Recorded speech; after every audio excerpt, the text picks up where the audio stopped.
Hello, everyone, and welcome to the very first episode. I'm your host, Jason, and I'm joined by my wonderful co host, Amira. How are you today, Amira? See you in the next episode. Hey, Jason, I'm doing great, thanks. Hello to all our listeners. I'm really excited about today's topic. It's one that so many English learners struggle with, and I think we've got some great advice to share. Absolutely. Today, we're diving into something really important: how to understand native speakers. Now, we know that for a lot of ESL learners, this can be one of the biggest challenges. It's not just about knowing the words or grammar. It's about keeping up with how native speakers talk in real-life situations. Yes, and it can be quite frustrating. Native speakers often speak fast, use slang, or have strong accents, which can make it tough for someone still learning English to follow along. I remember when I first started learning, I found it hard to catch everything people were saying. Exactly. And that's why we're here today. We'll break down the common challenges you might face, whether it's dealing with speed, unfamiliar vocabulary, or just understanding those tricky accents. But don't worry, we've got plenty of tips and techniques to help you feel more confident and comfortable when listening to native speakers. So, if you've ever felt like you're missing out on conversations or struggling to understand a movie, this episode is for you. By the end of today's show, we hope you'll have some useful strategies to improve your listening skills and feel more connected to the language. Let's get started. But before we dive in, make sure you subscribe to our channel and leave a comment below if you have any questions about today's topic. We love hearing from you. All right, let's jump into the first part of today's topic: the key challenges that English learners face when trying to understand native speakers. And trust me, we know there are quite a few. Amira, what would you say is the most common issue people encounter? I think one of the biggest challenges is speed. Native speakers can speak really fast, especially in casual conversations. It can feel like they're rushing through their sentences without giving you time to process what they're saying. When you're learning a new language, your brain needs just a little more time to catch up. And when people speak too quickly, it's easy to feel overwhelmed. Exactly. It's not just the speed, though. Another big challenge is connected speech. Native speakers don't always pronounce each word clearly. They blend sounds together. For example, instead of saying, "What are you doing?" clearly it might come out as, "What you doing?" That's something learners might not be ready for because it's different from how they learned English in textbooks. Yes. And don't forget slang and informal expressions. Native speakers use a lot of slang in everyday conversations that might not be covered in traditional language courses. Expressions like "I'm beat" to mean "I'm tired" or "catch you later" instead of "goodbye." These phrases can be confusing if you're not familiar with them, right? Exactly. And then there's the issue of accents. English is spoken around the world, and even native speakers from different regions have different accents. Someone from the US sounds different from someone in the UK, Australia, or South Africa. This can make it hard for learners because they're not just dealing with English words, they're also dealing with variations in pronunciation and intonation. Totally. And these accents can really throw people off. Even if you understand standard English well, a heavy regional accent might still cause confusion. I've had friends who learned British English but struggled to understand American movies because the accents and some vocabulary were different. And one last challenge that a lot of people don't realize is the cultural context.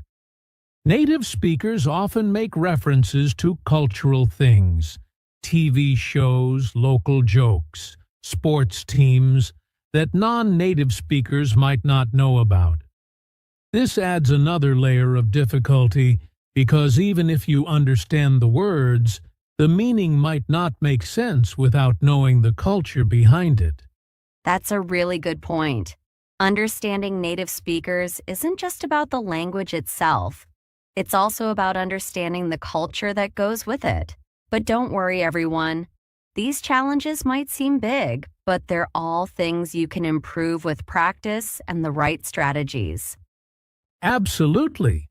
In the next part of the episode, we'll dive into some practical tips that will help you overcome these challenges and get better at understanding native speakers.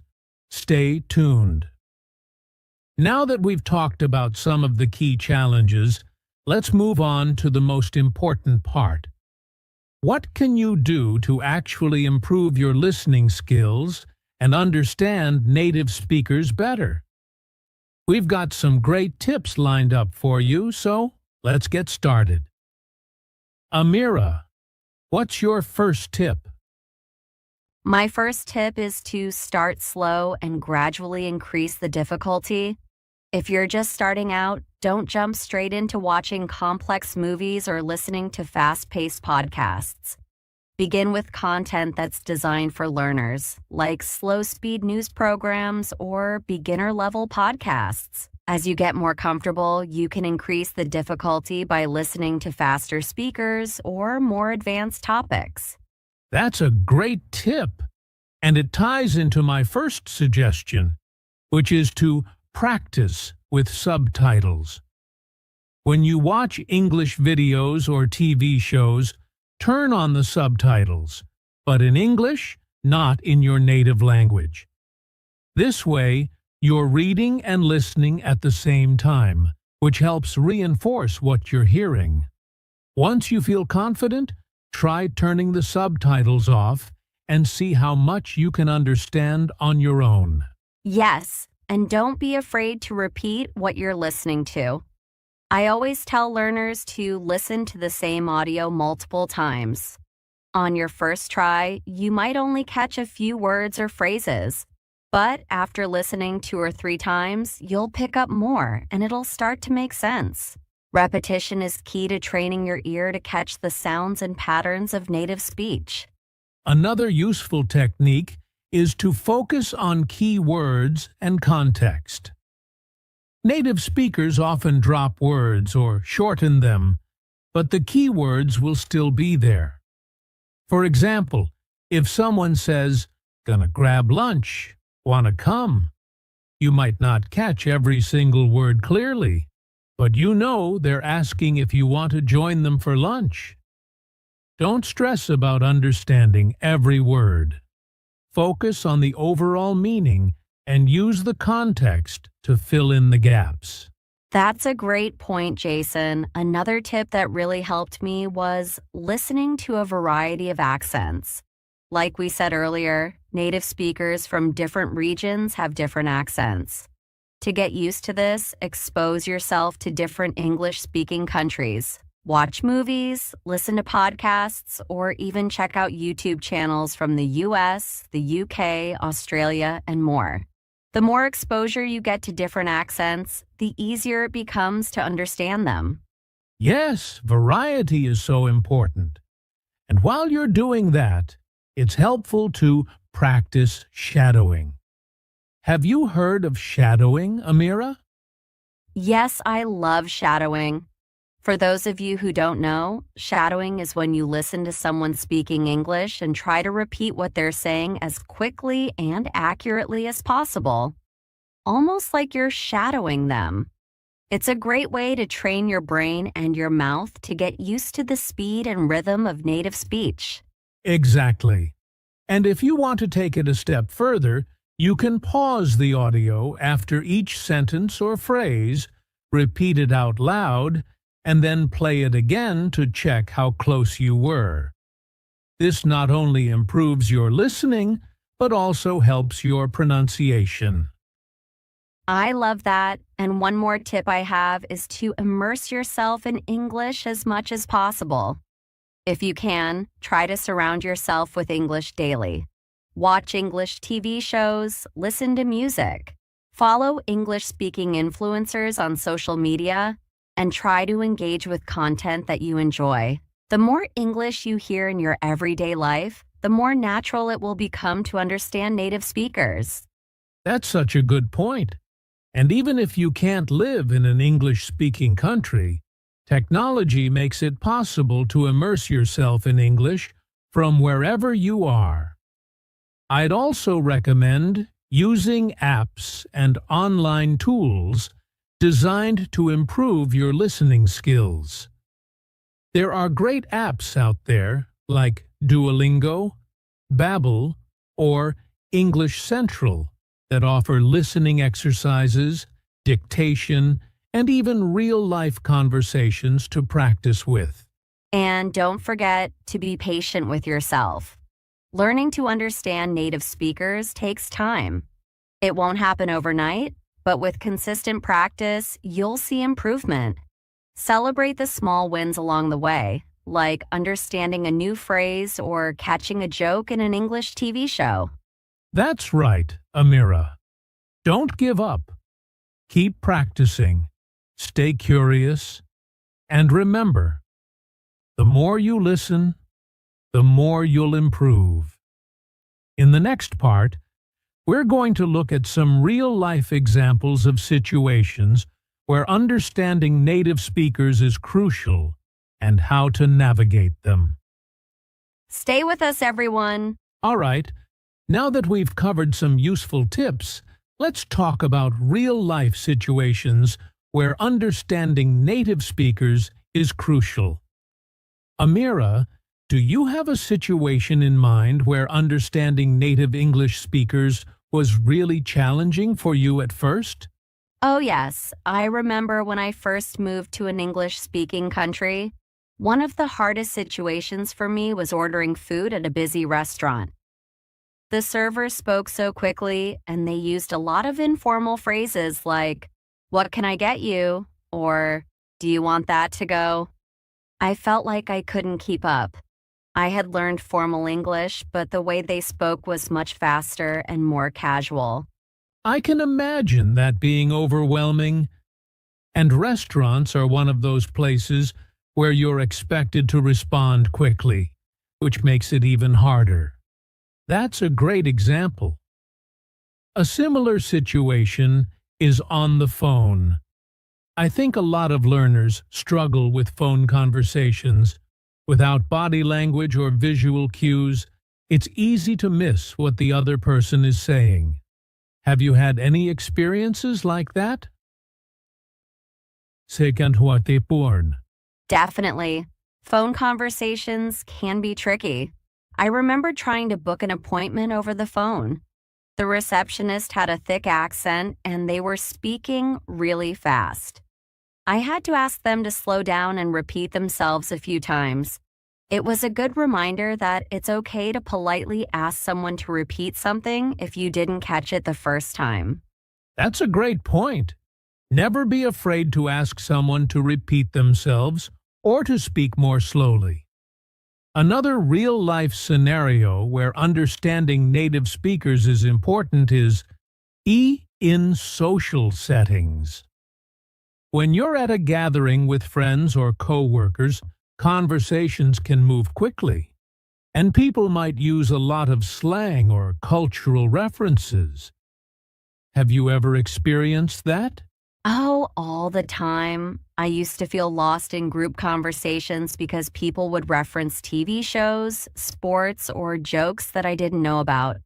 One time, someone made a joke using a phrase I'd never heard before, and everyone laughed except me.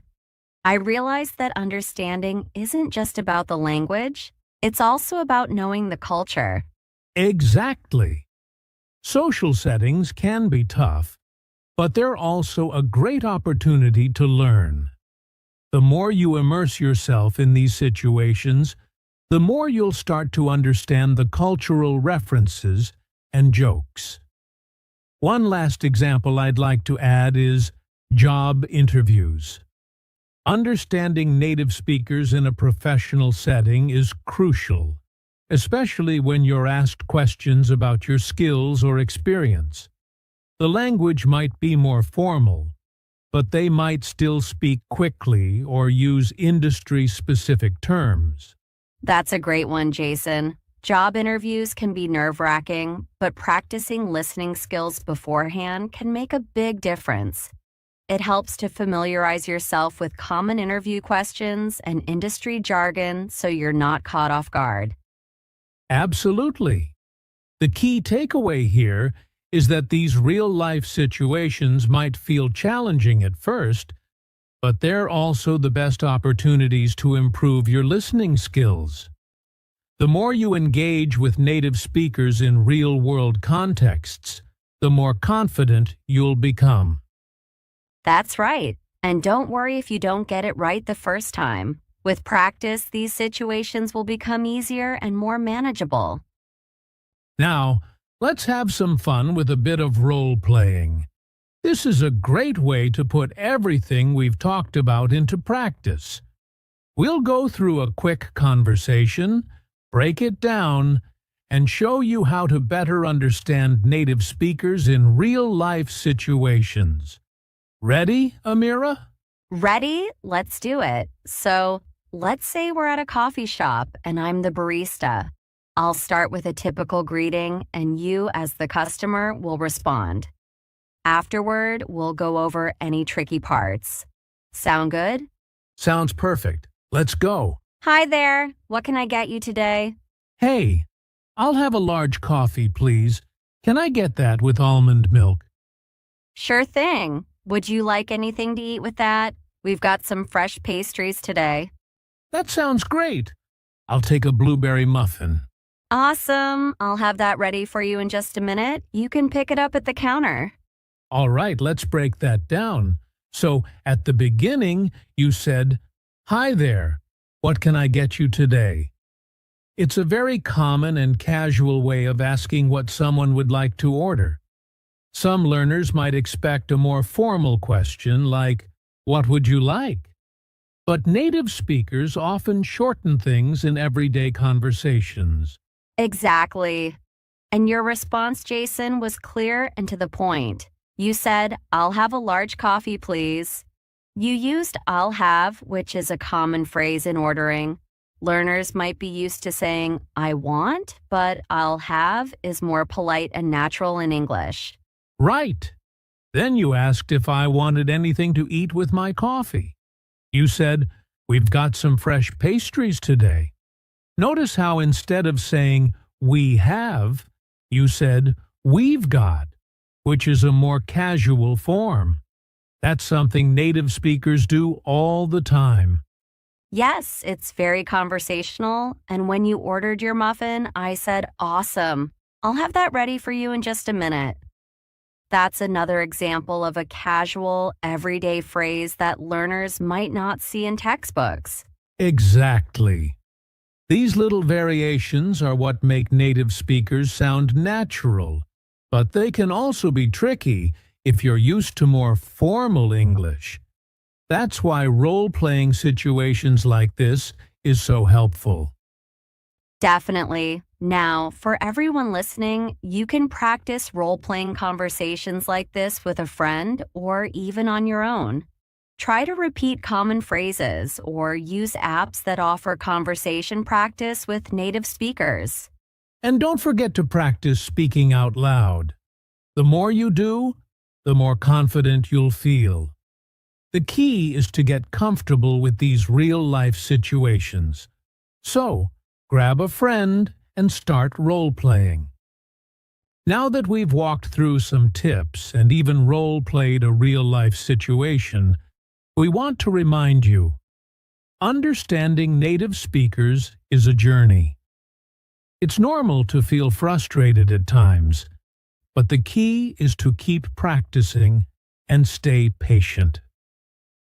That's right. Everyone struggles at first, but with consistent effort, you'll start noticing improvements. Celebrate the small victories. like understanding a new phrase in a TV show or feeling more comfortable in a conversation. Each step forward is progress. Exactly. And don't forget to use the strategies we talked about today. Whether it's listening with subtitles, shadowing, or immersing yourself in English content, all of these tools will help you get better over time. Remember, the more you expose yourself to English, the easier it becomes to understand native speakers. So take those small steps each day. Watch a short video, listen to a podcast, or practice speaking with a friend. And most importantly, don't give up. Keep pushing forward, and soon enough, you'll feel much more confident in your listening skills. All right, everyone, that brings us to the end of today's episode. We've covered a lot of ground, talking about the challenges of understanding native speakers, giving you practical tips to improve your listening skills, and even sharing some real-life examples and role-playing exercises. Our goal was to help you feel more confident in navigating conversations with native English speakers, and we hope you found this episode helpful. Yes, and remember, learning to understand native speakers is not something that happens overnight. It's a gradual process. But with the right strategies and consistent practice, you will improve. We believe in you. Don't be afraid to step out of your comfort zone, listen to different types of content, and immerse yourself in English as much as possible. And before we go, here's a little challenge for you. Try to spend at least 15 minutes every day listening to something in English. Whether it's a podcast, a YouTube video, or even a conversation with a friend, those small daily steps will make a huge difference over time. And don't forget to engage with us. If you have any questions or topics you'd like us to cover in future episodes, leave a comment below or reach out to us on social media. We love hearing from you, and your feedback helps us create more content that's relevant to your learning journey. Also, if you enjoyed this episode, make sure to subscribe to the channel and hit the notification bell so you don't miss out on any new episodes. And if you know someone who's also learning English, share this podcast with them. It might be just what they need. Thanks for tuning in, everyone. Keep practicing, stay motivated, and we'll see you next time. See you in the next episode.